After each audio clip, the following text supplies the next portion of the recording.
guys, welcome to Relatable. Happy Thursday. This episode, as you can tell, is coming out a little bit later than usual. It's been a crazy day behind the scenes. This is going to be a very intense episode. We are talking about Kyle Rittenhouse and that trial. If you have no idea what I'm talking about, Kyle Rittenhouse was the 17-year-old kid. He's from Illinois. He went to Kenosha, Wisconsin to defend some businesses against the very violent riots that were there.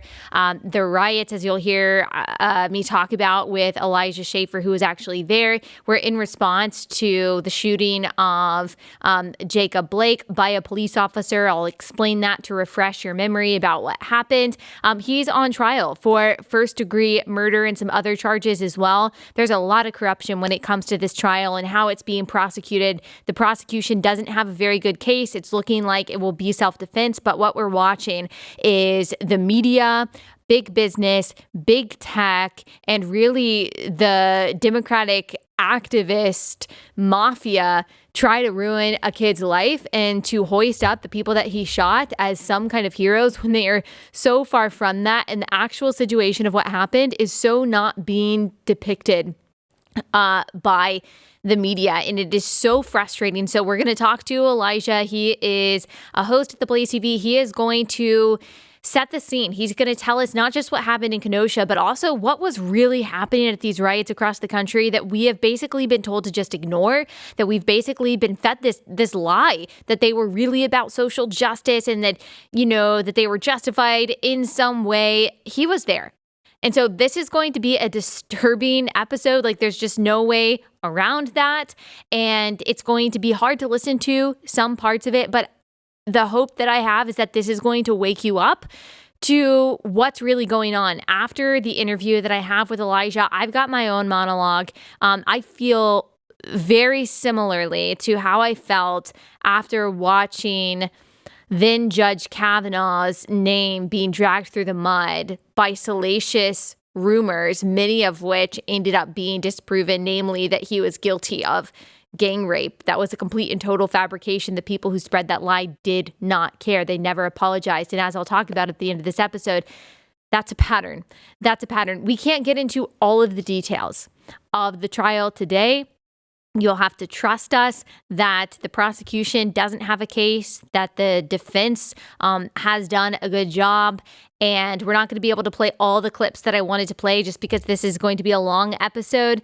As it is, this is going to be a little bit controversial. Like, some of the things that are said, some people are going to see it as controversial. You guys know, I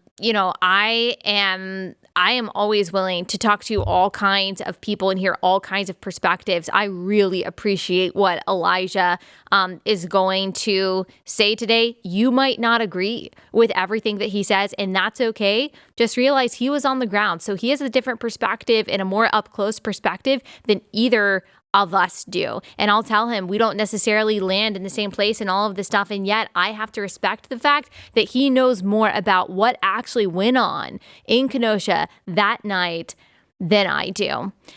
So we're going to get into all of it. Now, next week, it's going to be more lighthearted. Okay. Next week and the week after that, we've got some pre-recorded episodes that we have already recorded, interviews with all kinds of people. We've got Seth Dillon from the Babylon Bee. We have Hillary Ferrer of Mama Bear Apologetics, and we've got Bridget Fedesi. We've got all kinds of very uplifting, encouraging, important conversations that are going to play over the next 2 weeks before Thanksgiving that are really going to edify you. I'm sorry that we are ending this week on such a somber and serious note, but it's so important. Like, this episode is so important, and I just know right now it's going to be one of my most popular episodes because of the important things that are going to be said. So let me go ahead and get into this interview. Without further ado, here is Elijah Schaffer. Elijah, thank you so much for joining us. Tell everyone about the shows that you host here at BlazeTV. Well, of course, they are for mature audiences. I just want to let you know that. Yes. I run a podcast called Slightly Offensive on Wednesdays and Fridays at 2 o'clock where we just laugh at the world. So if you're looking for a dose of laughing, again, I say if you're 16 or older. And if you don't like cursing, that one is censored. But I also have a 5-day-a-week live show called You Are Here that essentially just tries to make sense of the world. I do want to warn you, though, it is uncensored and there is mature topics. But if you are into that and you want to know what's going on in the world, check them out.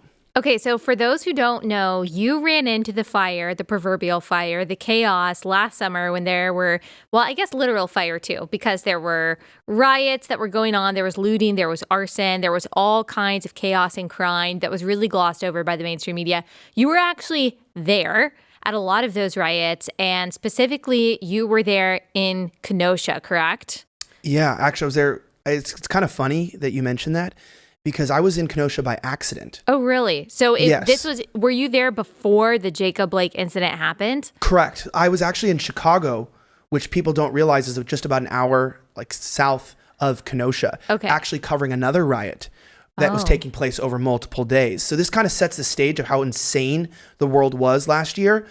You could literally be in one city covering a riot and only have to drive an hour to go cover the next riot. Yeah. They were happening so often and they were so proliferated throughout the country that this just became like my daily activity. Yeah. Okay. So before we get into what exactly happened with Kyle Rittenhouse, let's talk about some of what we were talking about before we started rolling. Set the scene for people. What was it like to actually be on the ground in some of these BLM, Antifa, left-wing riots?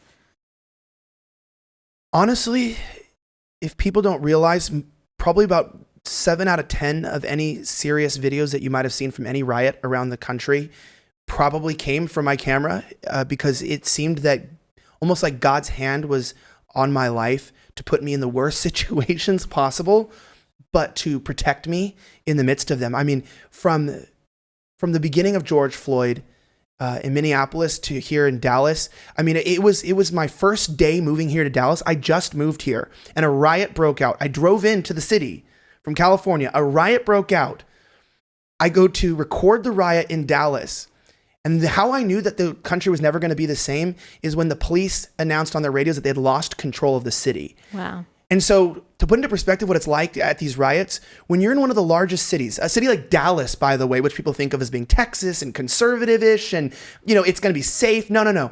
In Dallas, Black Lives Matter and Antifa and these groups were so violent, the police department got to a point where they were hanging out of their windows with rubber bullet and pepper bullet guns, just spraying and shooting people just at bay, throwing tear gas, people throwing rocks at the police cars, even watching a man come out with a machete and people break his head open with a skateboard. And I do want to let the audience know some of the stuff talking about is quite graphic because these are very violent events.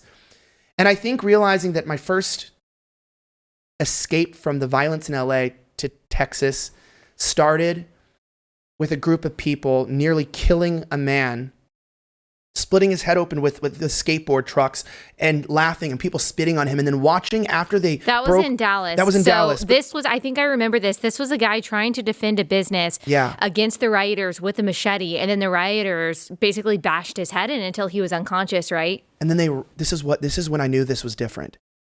Is that while this is going on, after they cracked open his head and blood is spilling out, I thought he was dead.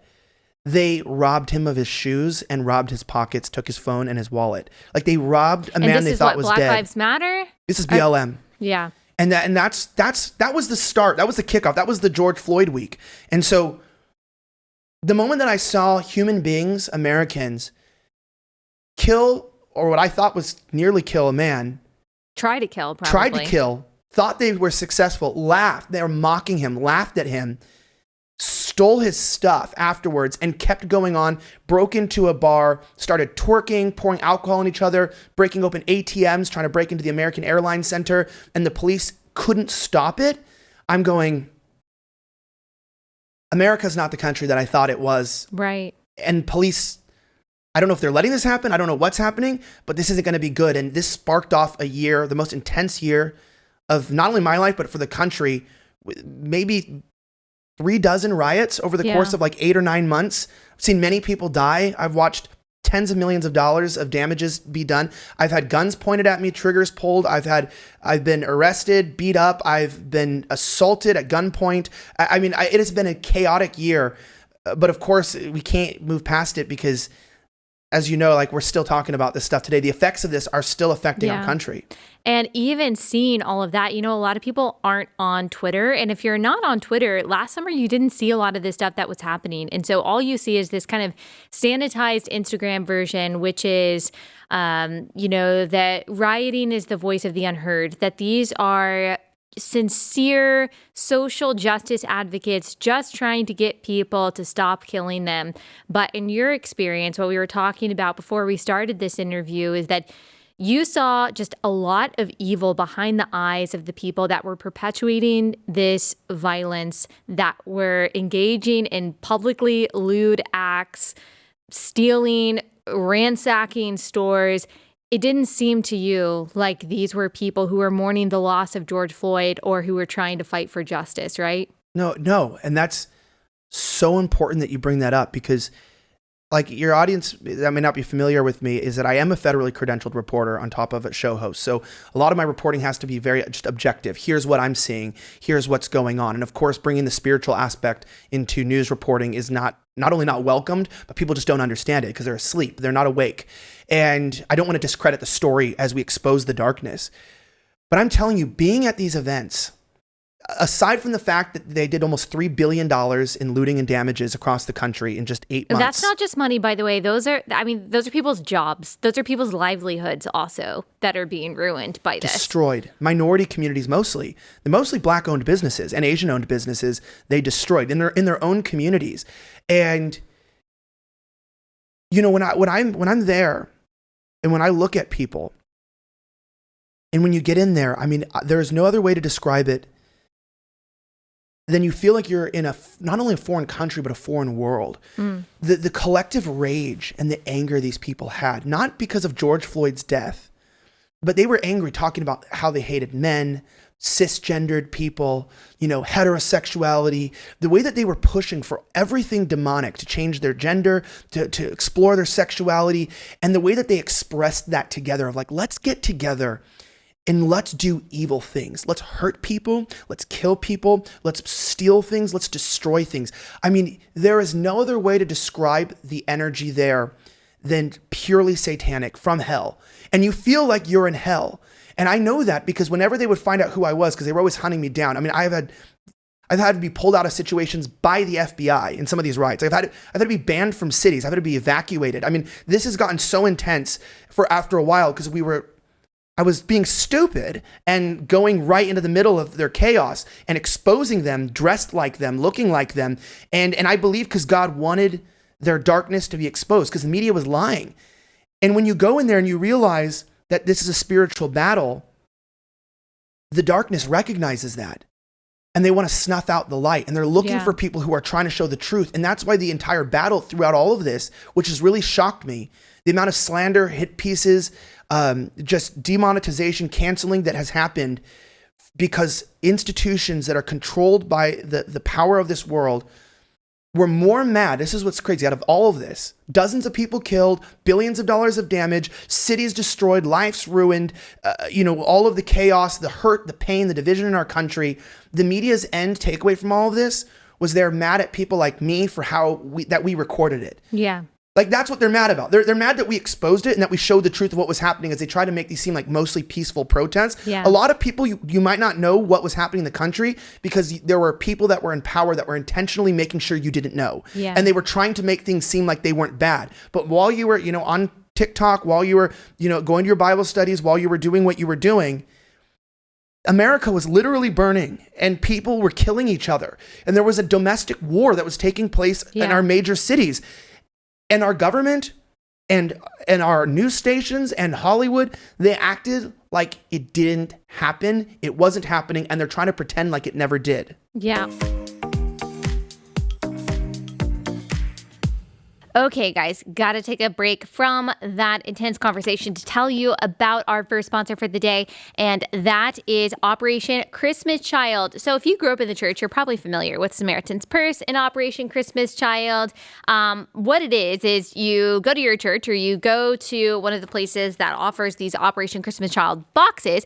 You pick up a shoebox, and if you're watching, it looks like this, and sometimes they just have the paper shoe boxes, and you fill it with different items for a girl or boy that's in need. So you pick the age group that your box is intended for and the gender that your box is intended for, and then you fill it with all kinds of things. So this box that I have, it has this little puppy stuffed animal, and it has a water bottle, it has a toothbrush, it has a comb, it has some toys, some silly putty, some socks, and so just non-perishable items, fun items, but also necessary items for them. It's got some crayons, and this really just can make not only the day, but the entire year of people who really are struggling around the world and who are really in need. And this shows the generosity and the love of Christ for these kids. This has been happening since 1993.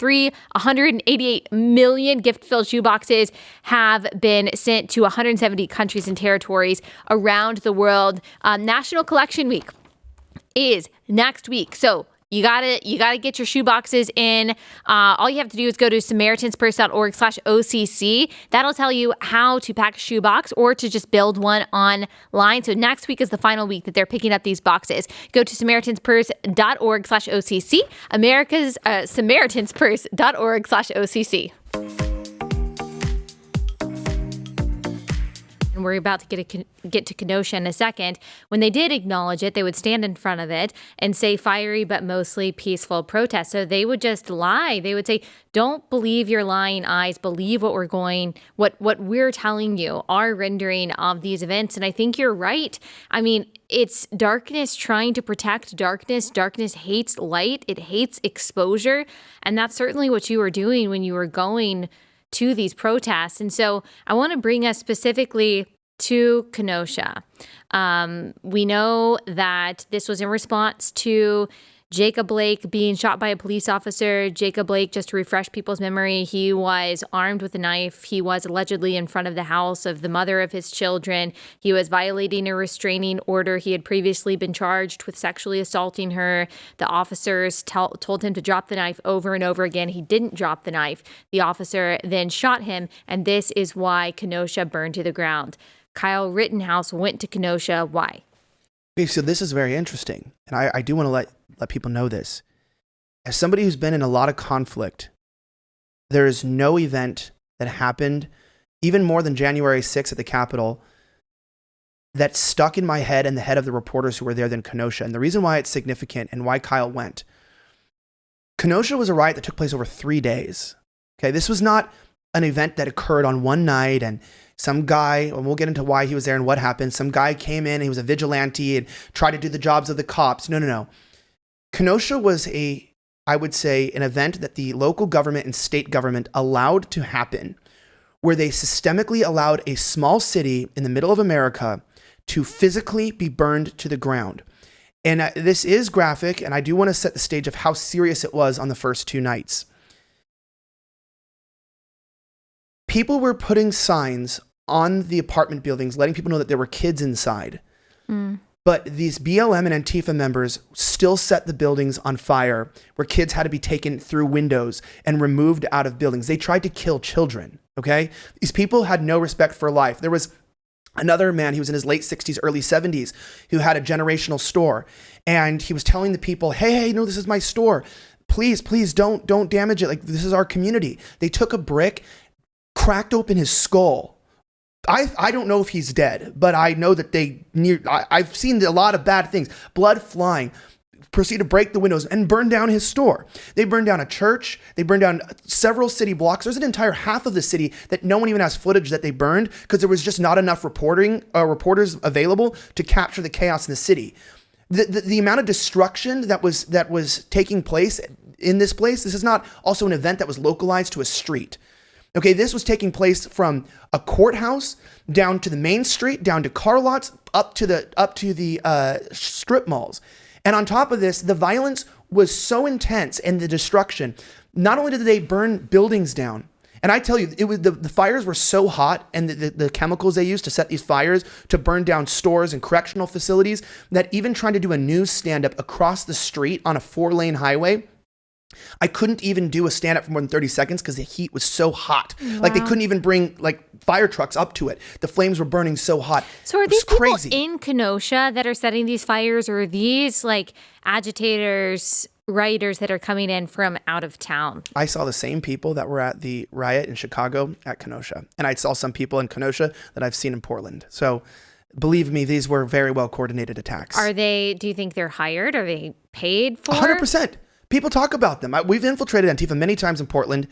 You'd be surprised at what drinking a beer and smoking a cigarette can do, wearing black and just, killing your lungs and your liver with a couple of, very thin, pale white people that LARP on the weekends, hearing what they do. They're all armed. They believe in a communist revolution, and they believe that they have the right to destroy property because they don't believe in property rights. So they don't believe in personal property and believe in capitalism is part of the problem. So they seek to put pressure on that by burning down the businesses. Yeah. And to tell people how absolutely violent people were in Kenosha, Allie, this doesn't even make sense. I don't know how they did this.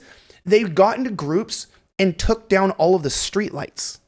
Wow. Like they got together and got the foundations and broke all the lights in the street. I didn't even know you could do that. Talk about hating light. Like we were talking about that in a spiritual, metaphorical sense, but what a good literal depiction of darkness, hating light, literally. You're right. No, and this is my point. We are in a city that has been physically burning for days. The lights are all broken. There's complete darkness besides the glow of the flames. This is going over many square miles.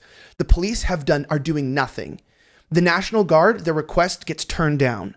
This is an intentional destruction of a city, and we're finding out with the corruption that is being allowed to happen, and nobody's doing anything. I'm there, and I'm scared for my life. I talked to a reporter, Jorge Ventura. We were in the middle of the city, and there's gang members and Antifa and BLM people, and someone had just put a gun into my face, and thank God I think the gun jammed because they pulled the trigger and it's on footage. And I'm freaking out, and I'm like sitting there. I don't know where we're at. I'm lost, and I'm going, bro, this is not on accident. Like we have the ability to stop this. Why is nobody doing anything? So as we get into this, what happened with Kyle was one of several dozen people. There was two groups of armed individuals, and it's important not to call them militias because they weren't militias. They weren't like this organized group of people. But the first question we need to ask is, why were the only people that came to try to protect the buildings in the city young men that weren't law enforcement or part of the National Guard? So these were groups of young men who came armed with long rifles. They had like CS gas, tear gas, and I'm going to tell you what, the only people that were properly keeping businesses from being burned down were these groups of people. They were So you're on talking roofs. About Kyle Rittenhouse, other people like him. There was tons. That's what people don't get. He wasn't alone. He wasn't a kid that showed up. He was a kid in a group, in a large groups of people. There was a couple But it groups. wasn't organized. No, they just kind of came. A couple people came, and they just kind of formed these groups. And they were actually using less than lethal or non-lethal force to keep people. They were using a lot of tear gas and like pepper spray and stuff to keep people. And they actually saved the city because the rioters tried to blow up a gas station. And so they tried to set a gas station on fire and blow it up. Okay.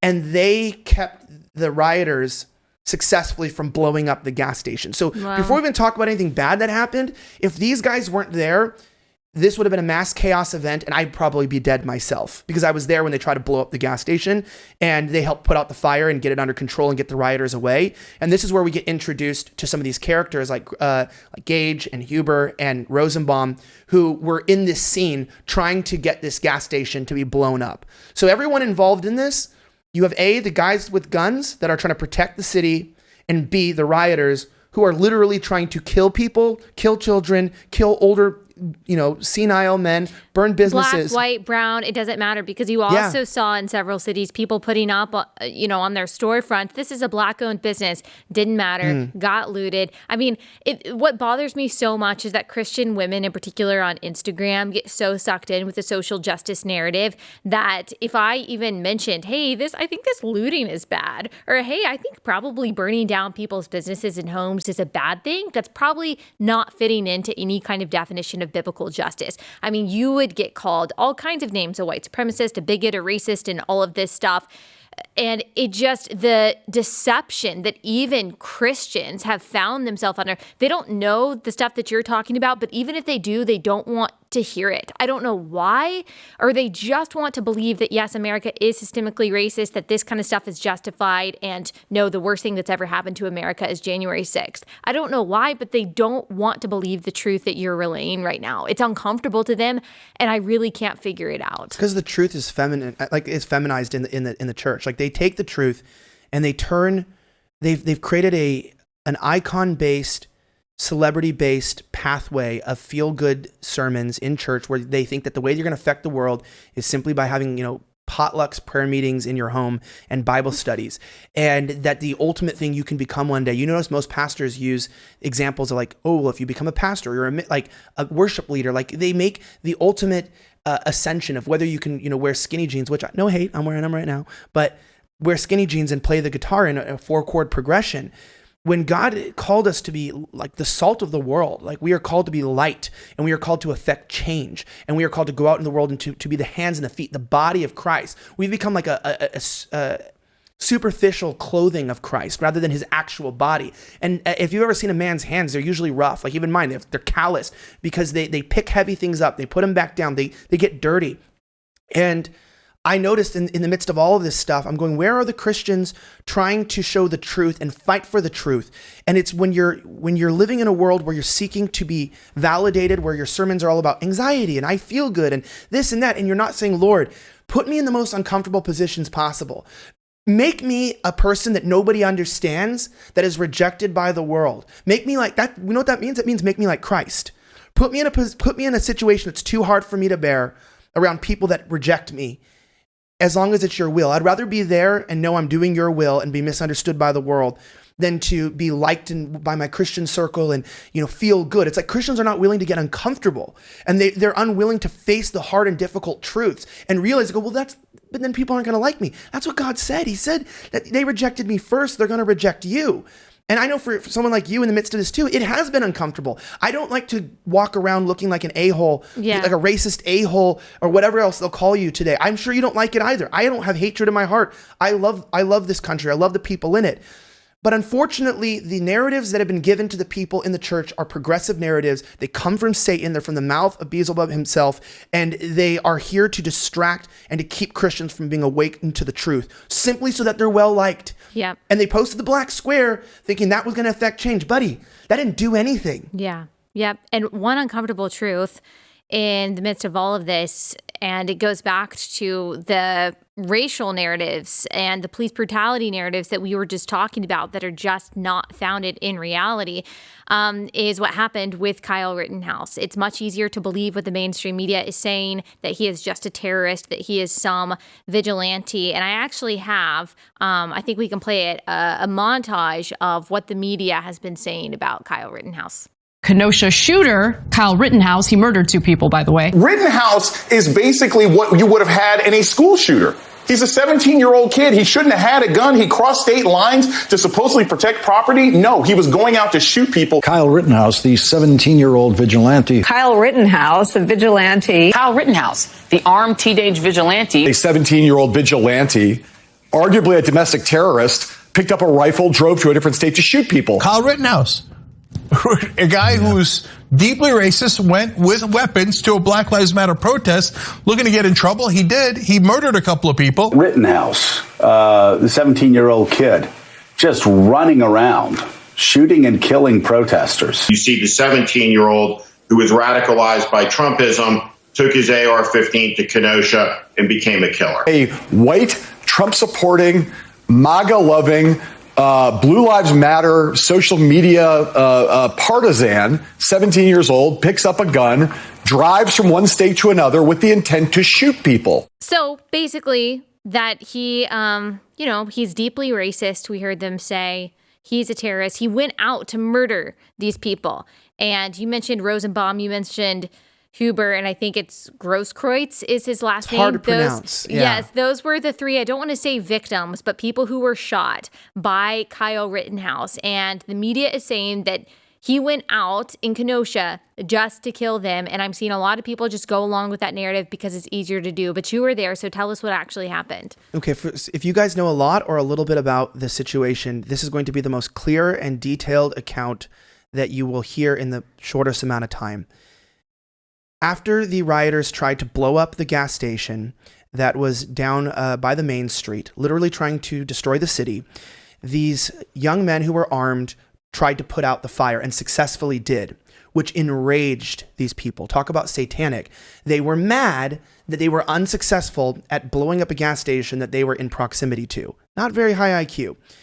So this became a schism between the rioters and the armed young men who were trying to protect the businesses. It became an actual left versus right type of fight. Yeah. Where this is where violence broke out. And some of these individuals like Rosenbaum started using the N-word, provoking the people with guns to kill him. And there's video of that. I've seen the video of this Rosenbaum guy. He is like 36 years old, or he was, and he is calling some of these guys like Kyle Rittenhouse the N-word. And he's white. And he's white. And he's using the N-word. Not, again, also clearly not thinking things through at a BLM rally, using the N-word as a white guy.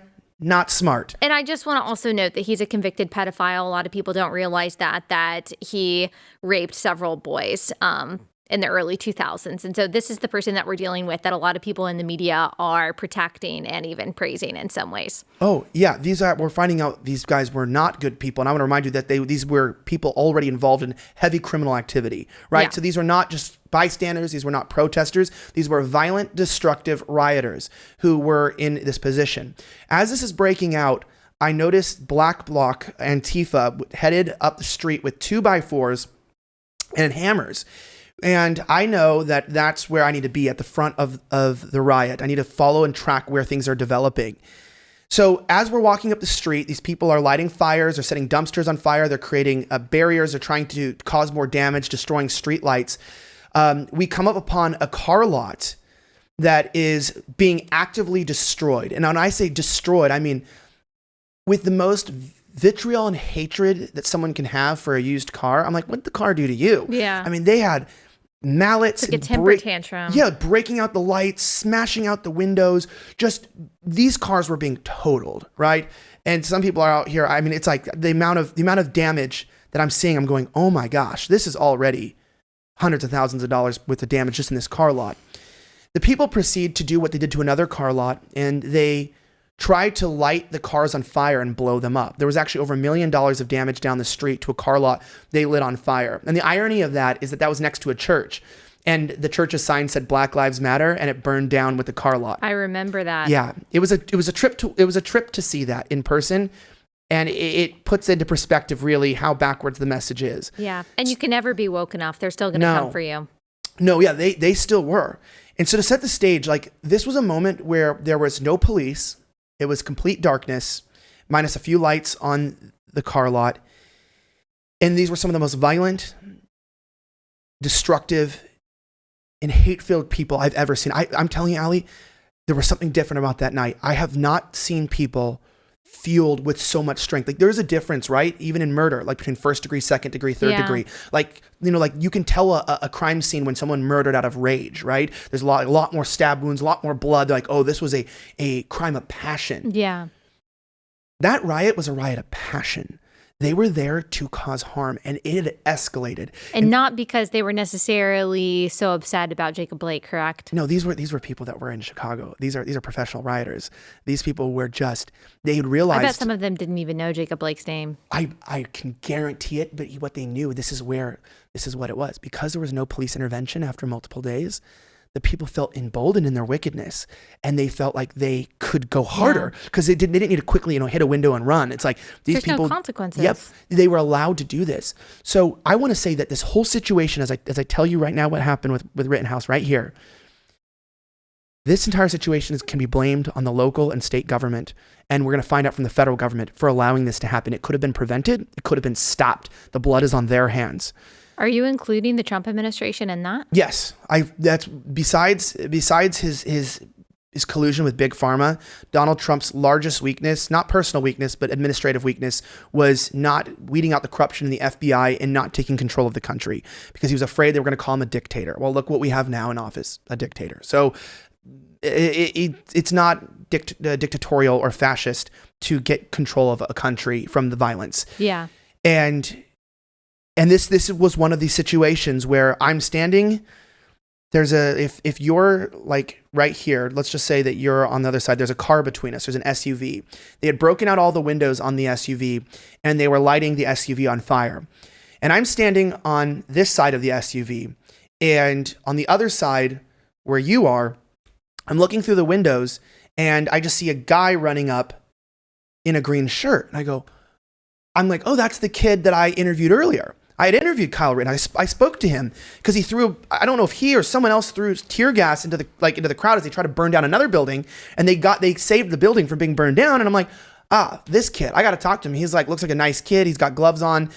He was offering medical assistance to people that were affected by the gas, showing that he wasn't just, a menace trying to, irritate people's eyes and lungs. He was trying to keep them away from a building and help them. So when people say that he lied about being a medic, is that true, or was he just offering medical help? No, so here's the thing. He was asked by Richie McKinnon of Daily Caller if he was an EMT, and he said yes. And it's actually a technical, because he didn't have a license, but he did go to an EMT cadet training program. So he did have training, but he wasn't licensed. Official. So okay. I mean, that's not the biggest part of the story. I've just seen some people circulate that, and I just didn't know if it was true. It's kind of like people, if I said to you, oh yeah, are you an expert with firearms? It's like, yeah. It's like, well, you never took any classes, but you did shoot a lot and you know how to shoot well. But technically you didn't get a certification that you're an expert shooter. So it's like, it's a technical. And in these situations, it's the dumbest thing, because he was helping people and he knew what he was doing. Yeah. And I was like, oh, it's like, there comes that kid. And then behind him is running this other guy, Rosenbaum.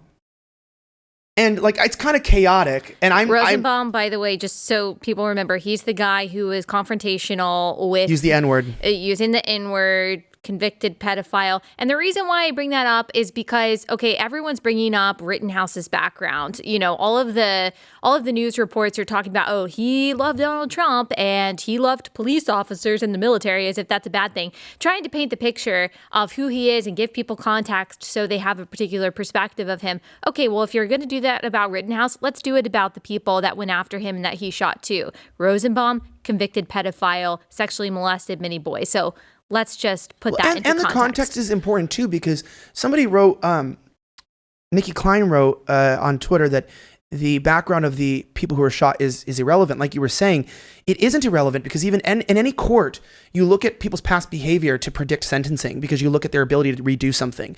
And in this situation, trying to understand whether, as we're going to talk about right now, deadly force was needed, would be to understand someone's past to predict what they might have done in the moment, to see, right? Because if this is just some guy in a wheelchair rolling up to you and you blast him with a gun, you'd be like, that's one thing. You'd go, well, or if it was just a peaceful protester. No, if you see this person has a history of sexual violence, agitation, etc., and we're finding out was bipolar, might have been off his meds.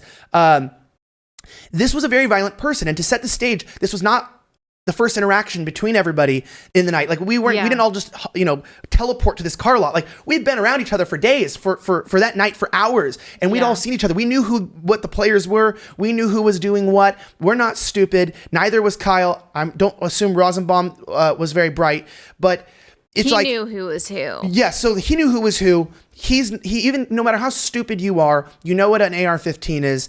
So Kyle has this AR-15. They're running up. I'm just filming these people trying to blow up a car, and I hear a gunshot, and it psychs me out, because people are running up, which was another individual. So someone fires a gun over behind me. It's I'm like, oh shoot! It's and no one talks about that a gun was fired towards our direction. You can hear the ricochet. So somebody fired at our direction, and so everyone tried to pretend like Kyle just randomly shot some peaceful protester. Okay, the first shot wasn't from Kyle; it was from somebody else, and it was in the direction. We don't know who exactly. Yeah, I think they said it might be. They have an idea of who they think it is, and I think he might be charged with misconduct, but it's confusing. But all of a sudden, so I'm distracted, and I'm like, what the heck? And then Kyle's back turns to the car, so it's the distance, we're a little bit farther away. Basically, if there's a car between us, it's me and Kyle, and these are big windows. Kyle just turns around and just goes fires 3 or 4 shots. I don't remember how many. It was multiple shots. And I was just I'm not going to curse, but oh my gosh, I used so many words in that moment. I was because what no one talks about is, here's what's so crazy, is right after Kyle shoots a few times, a lot of other people started shooting. So shooting broke out in the area, and everyone fails to to talk about this. So now you just start hearing bang, bang, bang, shots coming from different directions. You're hearing bullets fly, and I'm like, I am going to die. Yeah, of like, course you thought you were going to die. Yeah, I'm like, I'm going to die. So I'm like, I jump behind a car, like another car, because I'm like, this guy's right in front of me. He's shooting. I don't know what's going on. But I quickly get up, even as gunshots are still going off, to go run over to keep filming because I'm stupid. And right behind Kyle, a good friend of mine, a reporter, Richie McKinnon, was coming up. And what's so crazy, God saved his life because he didn't get out of the way. And you can see on the footage the heat signature of like a bullet nearly missed him. So God spared his life too. So the shooting of Rosenbaum from Kyle happened when Rosenbaum came up, tried to grab his gun. And I don't know about you, but if someone has a gun and you don't, you shouldn't try to grab their gun because you deserve to be shot at that point. Kyle was in a position, this is what I'm trying to say, where he had nowhere to go. There was a car behind him. There was a convicted pedophile in front of him trying to take his gun. And he did what people should do in a situation. If you're armed and somebody is trying to kill you and take your gun, you should shoot them. And this was the guy that Richie McKinnon, when he was testifying, they said, was this the guy that the prosecutor, who's a terrible prosecutor, was trying to say, you didn't know what was in Rosenbaum's head, right? Is that who he was talking about? You don't know what's in Rosenbaum's head. And Richie McKinnon was like, well, he leaned for the weapon and said, F you. So, like, you could kind of tell what Rosenbaum was about to do to grab the weapon. Like, he was probably going to try to kill Rittenhouse. You know, I did watch that, and I forgot about that he did yell that out. He literally, he did. He yelled. And I don't know if he was demonic or mentally ill, but, like, to me, it's like nobody's asking the question. This is what's so crazy. Before we talk about the other shootings, is like, everyone keeps talking about, number one, that Kyle crossed state lines. This is what you might hear if you're listening to this or watching this. They're going to say, well, Kyle crossed state lines. He shouldn't have been there. Okay. The difference between where he was in Antioch, Illinois and Kenosha is literally the difference of going from Fort Worth to Dallas. It's like, it's the same thing. Kenosha and Antioch, exact same thing. Not only that, he had worked there. His dad was there. He had connections to the city. This wasn't a strange place. Okay. This was like a Twin City type of thing.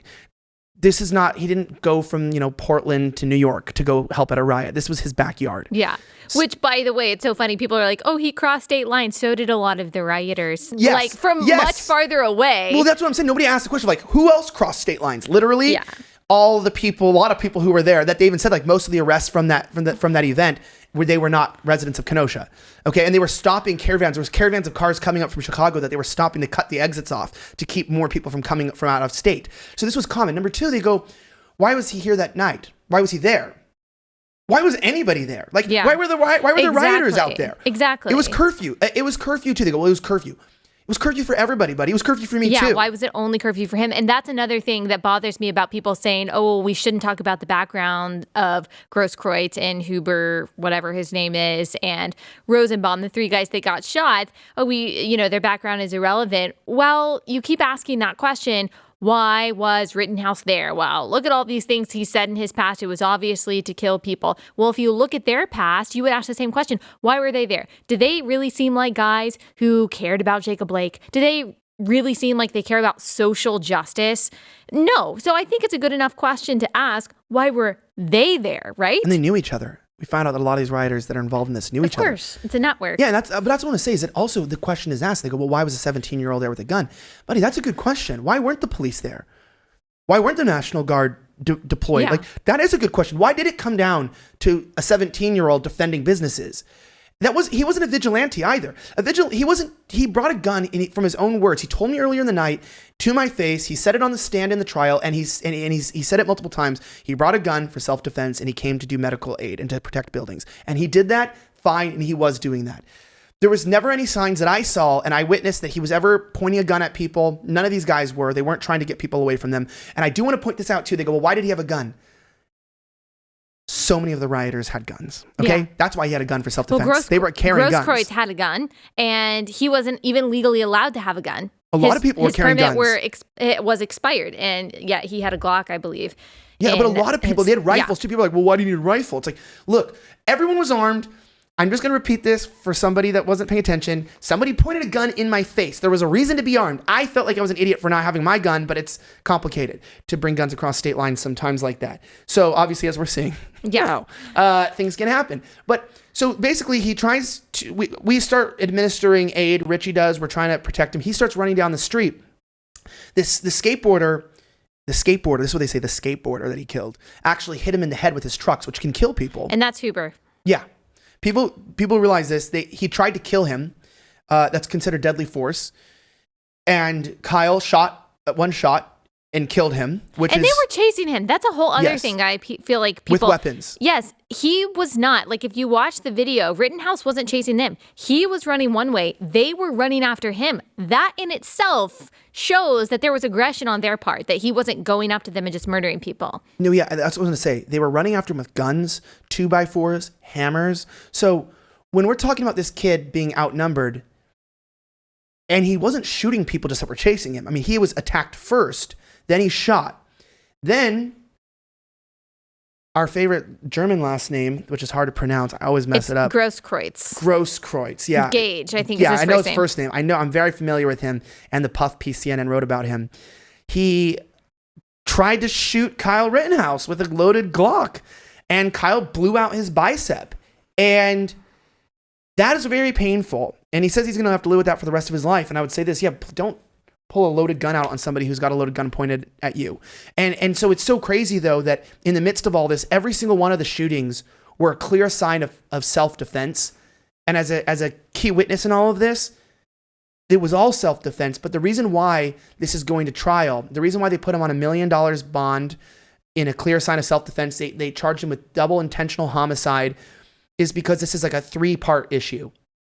The main point of this trial is to test the limits of the Second Amendment.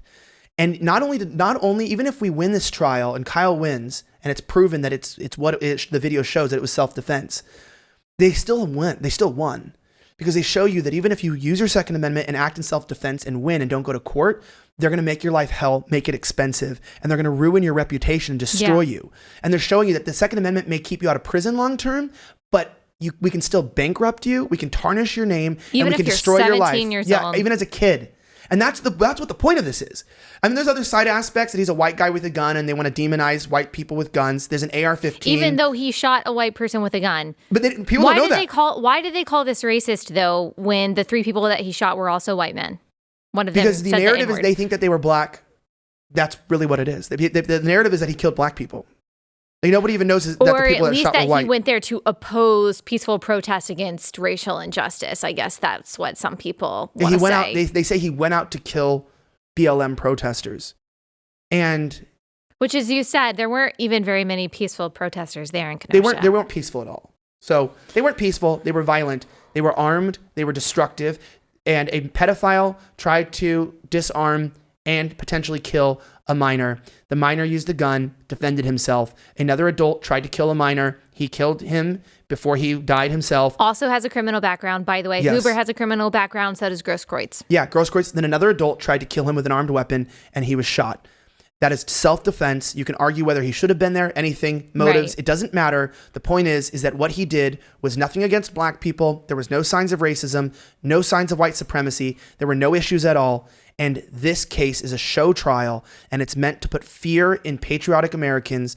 And it's mainly because he's a Trump supporter, and he loves the police, he loves the military, he loves his country. All right, I've got a new sponsor to tell you guys about, and that is Birch Gold. So you guys know one of the many issues that the country is dealing with right now is inflation. It's right at the highs of the last couple of decades, and now Democrats are pushing through another massive spending plan, $3.5 trillion, which means that inflation is only going to get worse. That means that you need to diversify your savings into physical gold and silver with Birch Gold Group. Birch Gold Group is the company that we recommend for precious metals. They have an A+ rating with the Better Business Bureau, countless 5-star reviews, and thousands of satisfied customers. And they can help you protect your hard-earned savings. Right now, thanks to a little-known section of IRS tax code, you can legally move your IRA or 401k into precious metals with no tax implications or penalties. All you've got to do to get your free info kit from Birch Gold is text Allie, ALLIE, to 989-898. That's 989-898. I bet Joe Biden wouldn't be able to say that. Text Allie to 989-898, 989-898.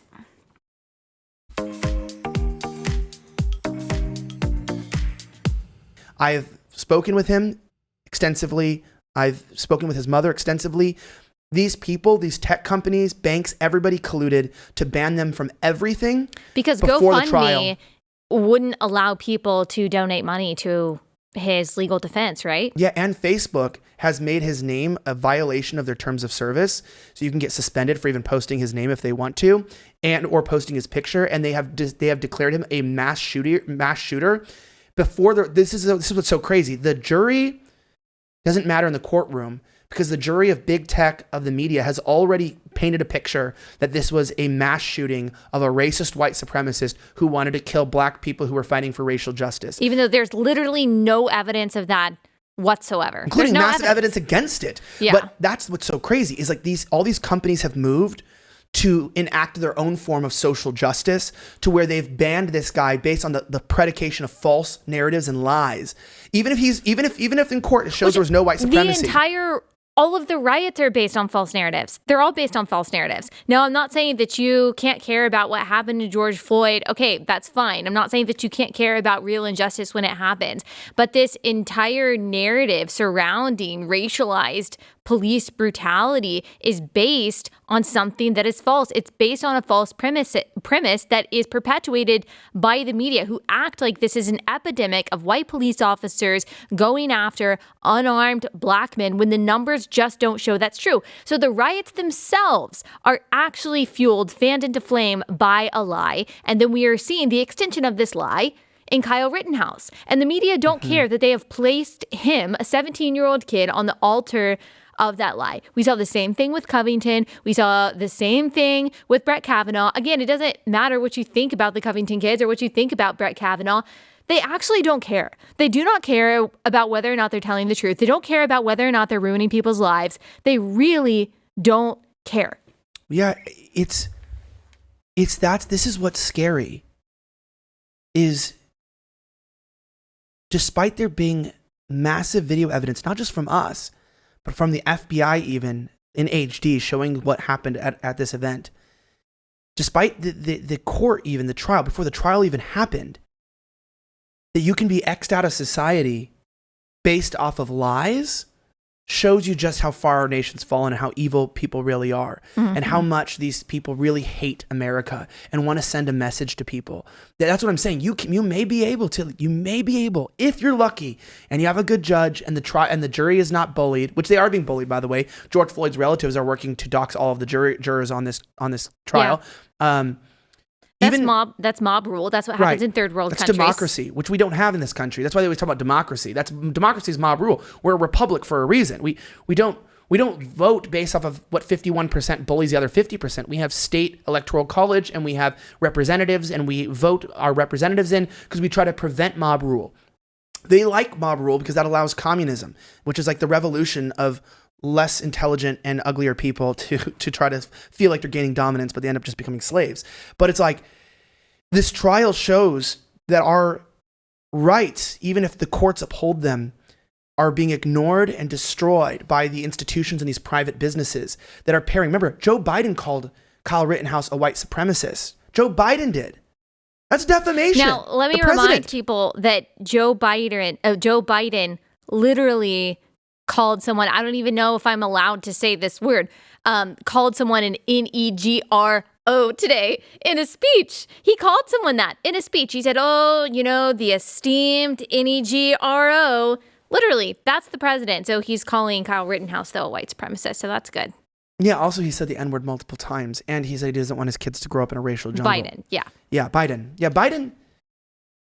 Well, anyway, I can't get into that. Go down. Yeah, we can't go down that road. All I'm going to say is that this is a very heavy moment. And if you're watching or you're listening, please be praying for this family, because I've sat down with his mother and extensively spoken to her, Wendy Rittenhouse, and she's just so sweet. And she's just a middle American woman, like normal lady. And she just told me like our lives have been ruined forever because my son used the right that we were given by God, that was written into law, that was saying, hey, you have the right to defend yourself. And the way that the nation is defending pedophiles and murderers and rioters, rather than defending a young man who loved his country and decided to do something, I will take an unpopular opinion and say, I do think Kyle should have been there, because I think if the police aren't going to do their job, people say, well, vigilante justice. Yeah, I'm under the prescription that the police have failed us and that it's up to us to defend our own cities and our own property. And that is the most American thing you can do, to go out and to, as a young man, to be brave and to go try to defend property that the police in the city is letting people burn, to go defend your fellow neighbors and to do what's right. Even if people say, well, that's illegal. Well, sometimes you have to do illegal things that are right. Abortion's legal. It's immoral. It's wrong. Like, legality doesn't predicate morally right or superior. I mean, you can, I'll try to be, you can like mutilate a child's genitals, and that's legal here in this country. You can castrate them chemically. But it's wrong. It's disgusting and it's sick. And so don't try to like demonize this guy being like, oh, well, he shouldn't have been there. Well, then who was there? Who was there in his place that he was replacing? Who was gonna defend that city? And maybe if more Americans had stood up and took up arms and protected their cities, not only would the rioters stopped, the government would have seen, hey, like maybe they should be more afraid of us too. But the government and the rioters both see American-loving, God-fearing people as weak because we've become weak. And it's like that's my point. Is it's going, why? He's a Christian too, Kyle. He's a great guy, and it's like he wanted to do what's right, and he knew that it took doing something that could be kind of technically illegal to do what needed to be done. And I commend him for it. Well, he probably thought all bets were off because a lot of people were doing and getting away with things that were legal. Arson is also not legal. Looting is not legal. The violence that they saw in Kenosha was not legal. And so maybe he thought, you know what? The law really doesn't matter anymore. If they're going to break the law, I'm going to too. I don't know if I'm on the same page as you that he should have been there, although I do understand your point. And there is a difference in saying, well, I'm going to take the law into my own hands and I'm going to go out and enact vengeance on someone who I perceive has done me wrong. That's wrong. Like, obviously, that's not a trend we want to start. It's what you're saying is that he wasn't going out there to kill someone. He wasn't on the offense. He was merely on the defense, and he wasn't using violence to deter people, didn't want to. But because he was there, his presence was simply defending the things that he tried to defend, and then he had to defend himself. That necessitated violence. And so there's a difference innocent life, though. Like that's what I'm saying. If they weren't there, though, Allie, like no one talks about that. Like they would have.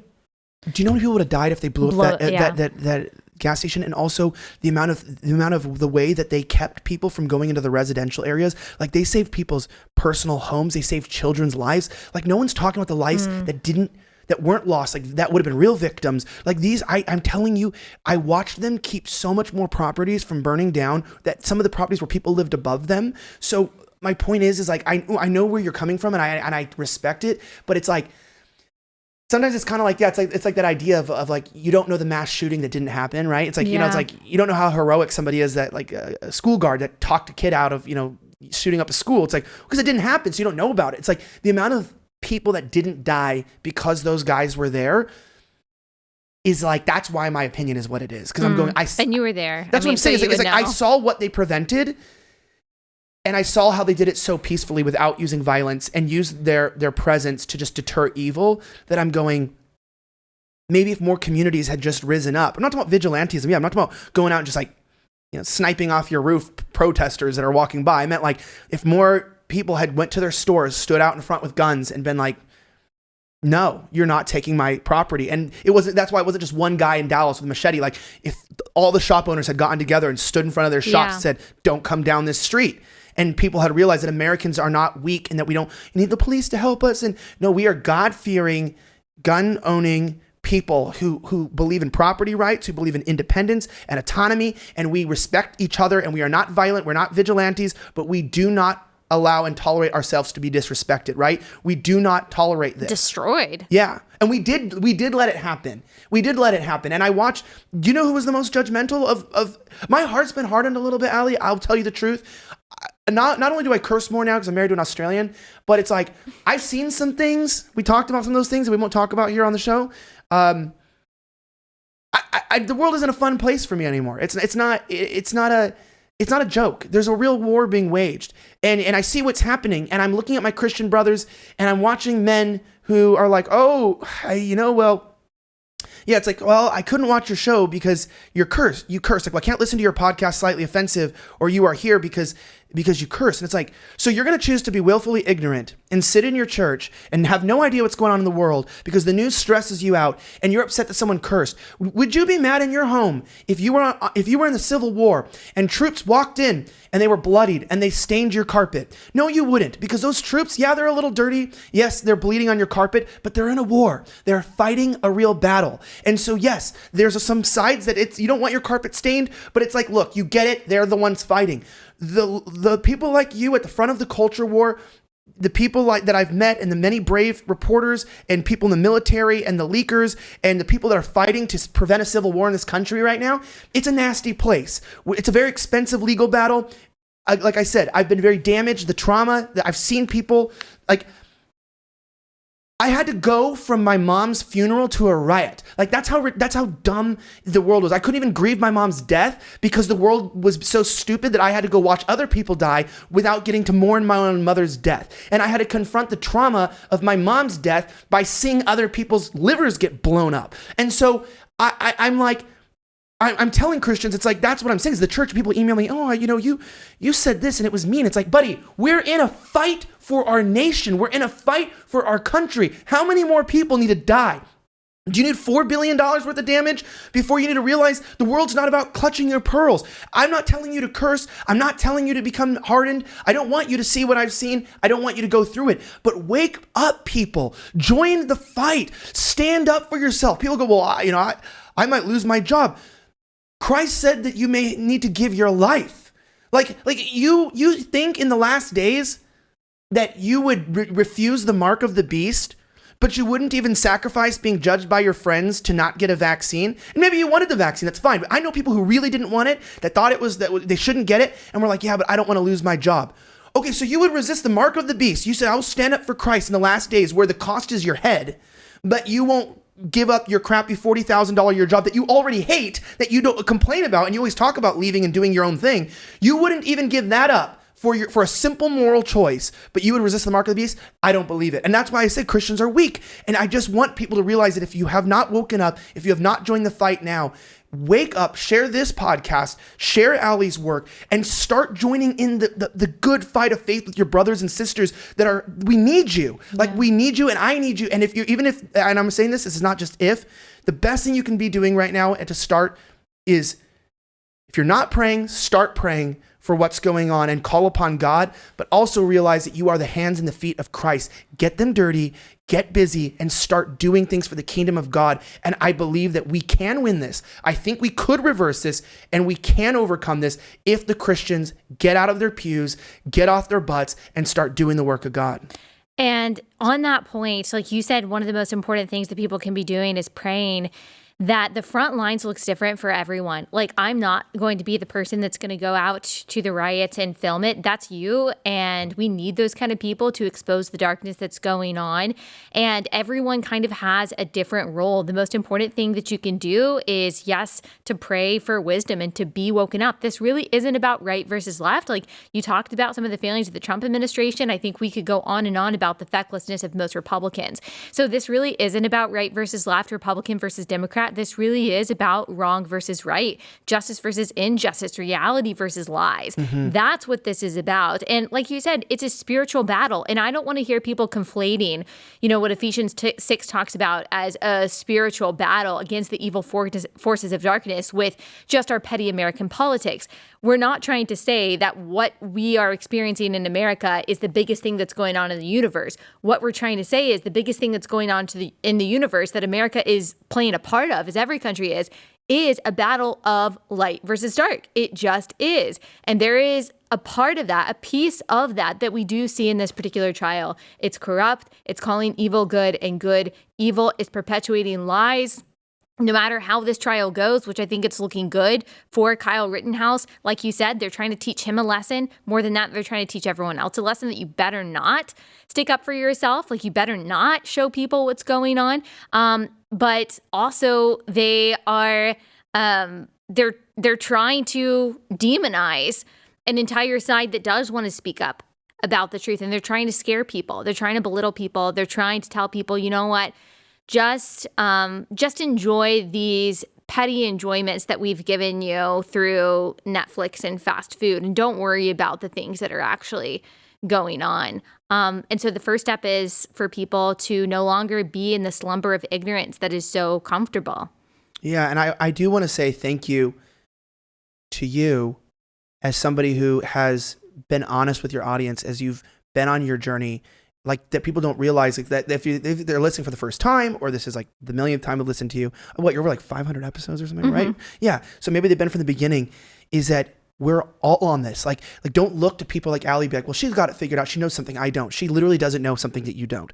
And I don't either. Like, we're just people, and we want to see the world better. And like you said, that's the key thing, that people say, well, I don't know what I'm supposed to do. Search the heart of God and see and know God, know light. Recognize where the darkness is and bring light into that dark place. And that's why it's probably not going to be on the front lines of violent warfare, or, overseas or something like that. But you get familiar with Christ, then you can recognize, after you know his presence, where something is going against his character and his nature, and go, you know what? I'm going to bring God's nature into this. And then also, I will know that no matter what the dangers are in this, whether it's a reputational, financial, relational, any of these types of risks that you could take to affect change, and they are serious, and I'm not diminishing them. You go into that realizing, and I want to give you confidence to people listening to this. I should be dead right now, 100%. You should be fully canceled and shouldn't have a job because of the things that you've stood up against. The only reason why we're still here now, living, is because it is not God's time for us to go. It is not God's time for us to die, and it has not been God's time for our voices to be snuffed out in this fight. And the Lord has told me that into my ear, that I will only fall when his hand allows me to, and even then I can have peace. And that's true of everyone. I mean, Jesus says that not a sparrow falls from the sky apart from the Father's will. And how much more valuable are we, human beings, children of God, than two sparrows that are sold for a penny? So that's I didn't think about that true. Verse, but that is. No, literally, that's why if you're listening to this, know that God's hand of favor is on you. And I just want people to be filled with that confidence. Like, that's why people will say something like, well, how does Allie just say these things? Like, I wish I was more comfortable, and I wish I could say these things too. It's like, well, because she has the power of God, and God is keeping you where you're at. All Christians do. That's what I'm saying, but you have it. But that's my point, though, is I'm going, you have the power of God.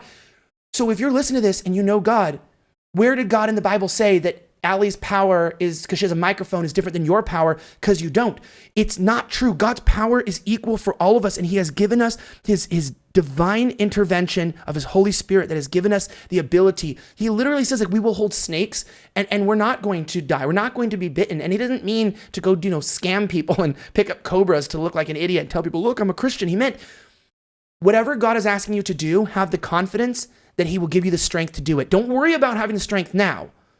Act first in accordance with God's wisdom. The strength will come, and you will learn so much about the power of God. Your faith will increase tenfold. And when your actions and your works pair up with your faith, and you see and you go, oh my gosh, it's not just like Billy Graham that can do mighty things. Like, whoever you are, wherever you are, whatever age you are, whatever gender you are, is that God can use you mightily to do great things. And he has marked us in this day and age, and he has made you alive in this time, such as this, to be that light and that salt. And I am telling you, it is so exciting.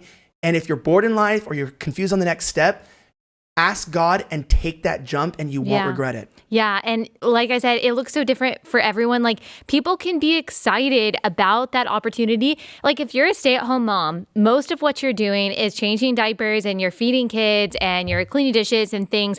And people might think, well, there's no role for me in all of this. That's not true. That is absolutely not true. Like, those things can be done with excellence, in faith, and for the glory of God. You have no idea what you're doing when you're discipling kids, when you're making disciples of Christ, and when you are caring for your kids. Like, that is a role that matters. And it's really easy for us to be like, I hate living in this time because of all of these complications. And, our parents didn't have to think about all the crazy stuff that we have to think about. That's true. But as you said, God in his sovereignty placed us and our kids and our children's children exactly on the spot, in the span of eternity that he wanted to place us. He's going to equip Christians for this specific moment. And it's actually really exciting to me that the theological and philosophical, ideological things that my parents really didn't have to tell me, they didn't have to explain, like, what's a woman, what's a man, like here's what evil looks like. I was kind of, we were kind of insulated, lived in the Bible Belt. You didn't, but I did. And so I didn't, we took a lot of things for granted. I can't do that. We can't do that with our kids anymore. And that's almost exciting that I get the opportunity to tell my kids what is truth down to the most fundamental of it. So that is an exciting part. I don't want people to hear that you have to be out in Kenosha like you are. Every single Christian has a part in pushing back against darkness with the power of the gospel, no matter where God has placed you. I agree. And I also want to say to your audience and to you guys are so epic. And the way that you guys represent Christ, that's exactly the side thing too, is someone like me is not always the best example. And I apologize because, I have some things I got to work on. I got some things we all do. Yeah, but I'm but seriously, I got some serious issues that I'm working through. And it's that's what I was going to say is that if you're not some of you might be listening, I'm not good enough. It's your perfection is from Christ. And you trust me, I'm going to tell you this. You don't have to wait till you get over that one addiction or that one sin, or you change that character flaw, or you even a time thing, or till that one kid grows up, or, till your husband gets the raise, or whatever it is that you're thinking, that's when I'm going to act. I need to get there to be better and stronger and mightier. It's I'm a perfect example of an idiot who is not that bright and has a lot of world issues and flesh issues that can still be used by God because the work is God's work. That's why I can't take credit for it. And I just want people to be encouraged that it's kind of if God can use someone like me, you're probably a better person than I am if you listen to this show. And so God will definitely use you in mighty ways. And thank you for being a good example of a Christian, because we all got things that we're working on. No, oh my gosh. I'm such a bad example. We all do. No, thank you for your courage, and thank you for coming on to talk to us about this. Obviously, I think we planned we were going to go 15 minutes and it's over an hour. Oops. Oh. And so I could talk for so much longer because you're really a fascinating person, and I love your passion, and I love how you've helped people. I love seeing the messages that people send you that tell you that you've woken them up, not just politically, but theologically as well, and that's a big deal. So thank you for what you do, and thanks for taking the time to come on. Thank you so much for having me. Okay, guys, before we get into this monologue, the thing that just is really enraging me, the thing that really just turned this around for me and made me start paying attention to this case, I'm going to play it right after this advertisement, and then I'm going to give you my response to it. I am very passionate about everything that is going on, and I'm going to play you the clip that it just reminded me of why we do what we do, why we talk about the uncomfortable things that we do, and why the truth actually matters. Politics matter, policy matters, people matter. That's why we talk about the things that we do, and you will see a person who is affected by bad policy and media lies in just 1 second. Before we get into it, let me tell you about our last sponsor for the day. That is Good Ranchers. So there's a lot going on in the country right now. There are supply chain issues. There's inflation. One industry that's really struggling is the farming and the ranching industry. 100,000 farms and ranches in America have closed down since 2015 because we've been relying on imported meat. If you care about America, one way that you can put America first, that you can support our American farmers, is to buy all of your meat from Good Ranchers. They've got craft beef. They've got better than organic chicken. We have our meat from Good Ranchers. We eat almost every night. We love it. Plus, the people at Good Ranchers are awesome, salt of the earth people who are also putting America first.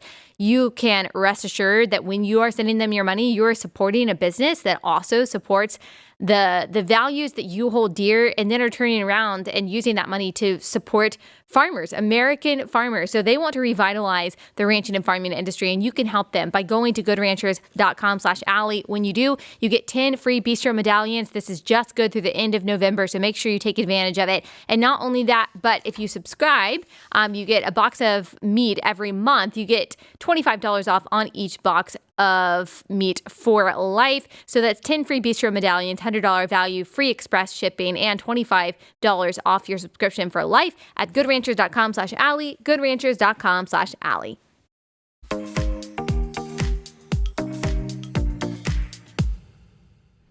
Mr. Rosenbaum was now running from my right side. And I was cornered from in front of me with Mr. Zeminski, and there were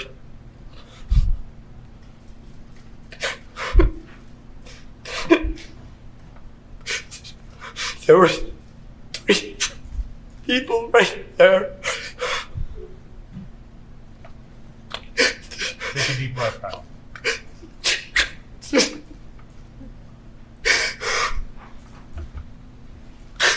That's what I.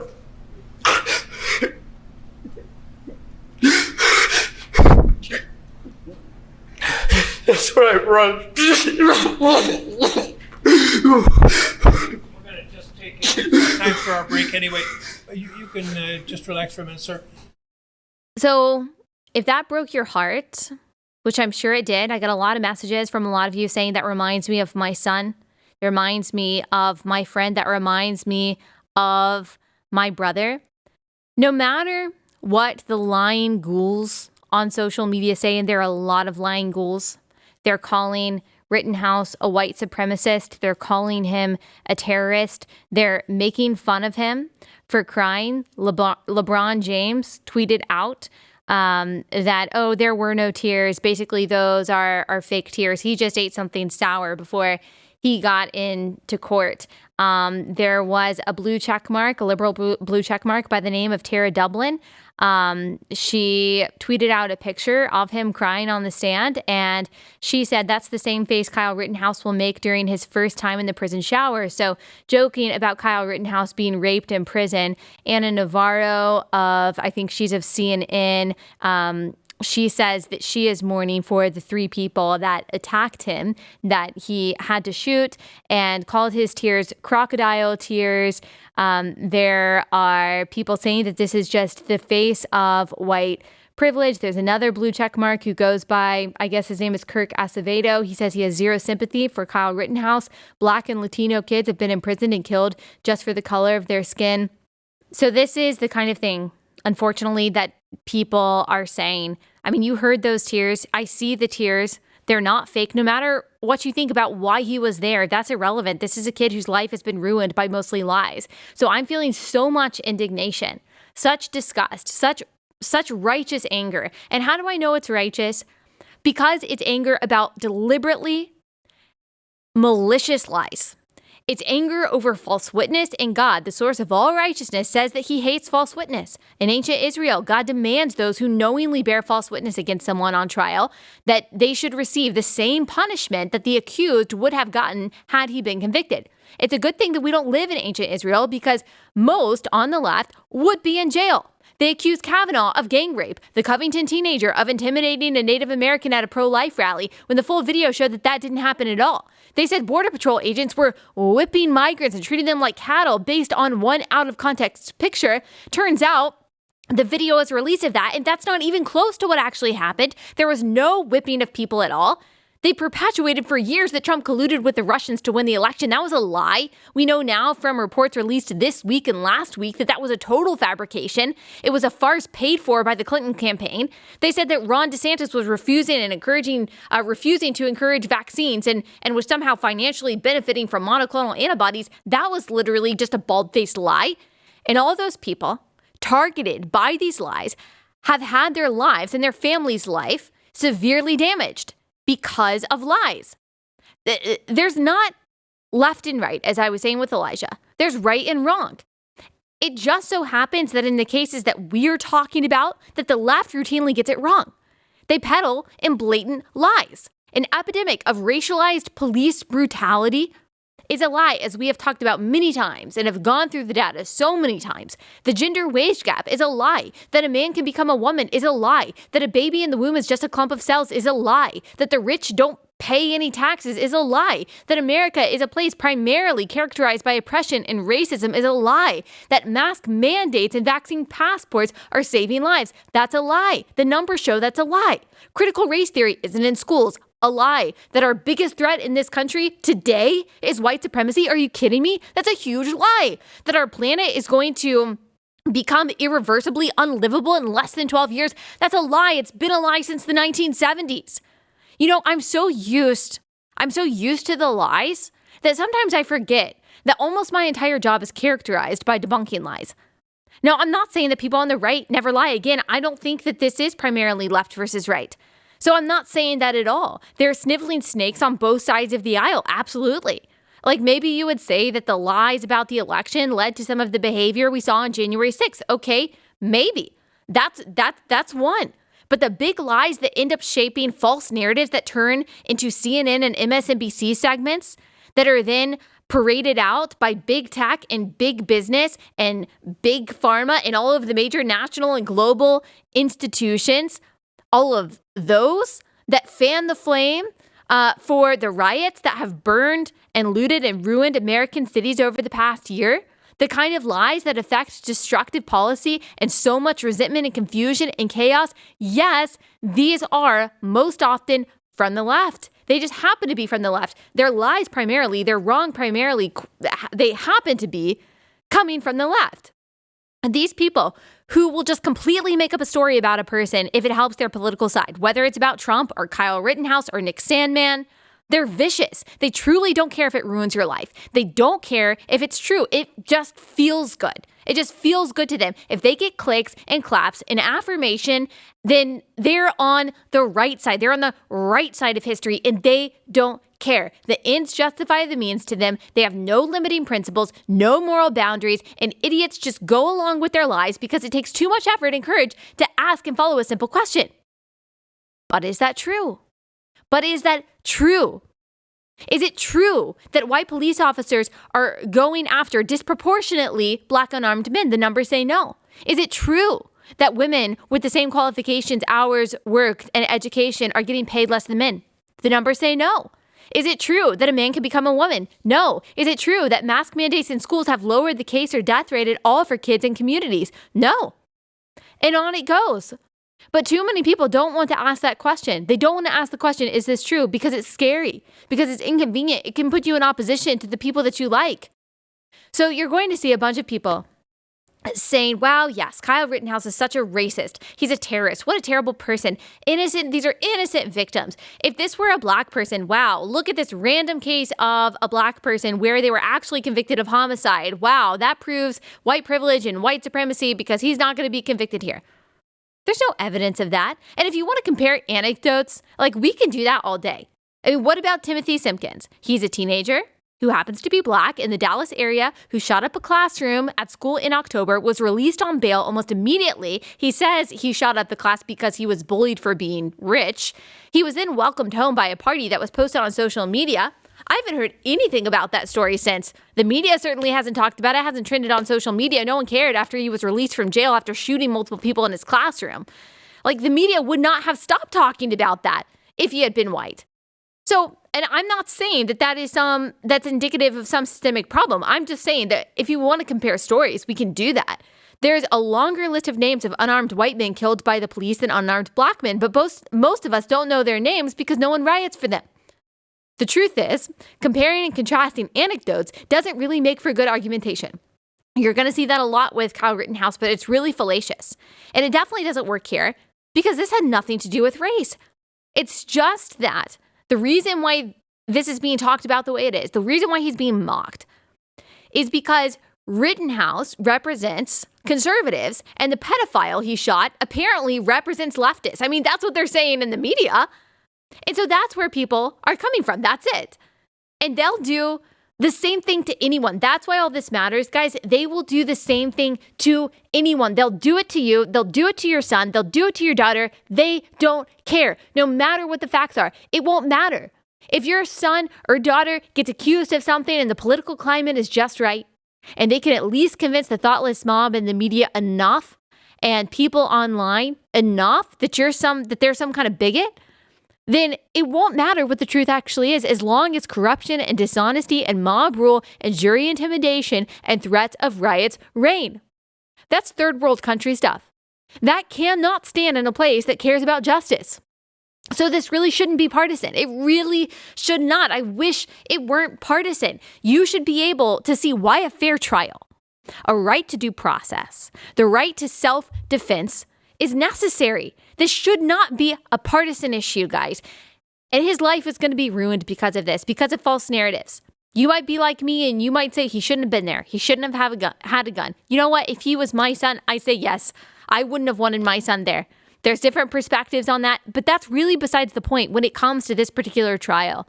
People raising their fist in the name of justice don't even know what justice is. If Christians aren't willing to say, this is what God says justice is, this is justice, justice has to be linked, has to be synonymous with righteousness, which has to be synonymous with truth. It can't just be a perpetuation of false narratives. If Christians can't say that, no one will. Don't be on the side of lies just because it's comfortable, guys. It's not time for that. Like, it's expired for that kind of complacency. Why do we talk about this? Because culture and politics matter. They affect the real lives of people. They affected this guy. They'll affect you and your family too. That we live in a country with actual justice and fair trials matters. The truth matters. Like I said, intense episode for today. Sorry to end your week like that, but it's important. Monday, we'll be back here with some edification and some more lighthearted conversations. And I'll see you back here then. Thanks for listening.